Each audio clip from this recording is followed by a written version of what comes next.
in school? Well, now you can. The Scottish Borders Council has now made Wi-Fi available to all pupils and staff. Follow these instructions to find out how. First, go to Wi-Fi. Then, select SBC Schools Web. If it asks for a password, enter education in all lowercase. Next, you will need to sign in. In the username box, enter cluster3 followed by a backslash. Remember, it must be a backslash in order for it to work. Beside the backslash, with no spaces, type in your school username.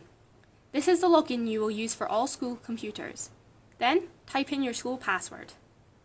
Now, you should be connected. Thank you for watching. Follow our show on YouTube, Facebook, Twitter. Please subscribe.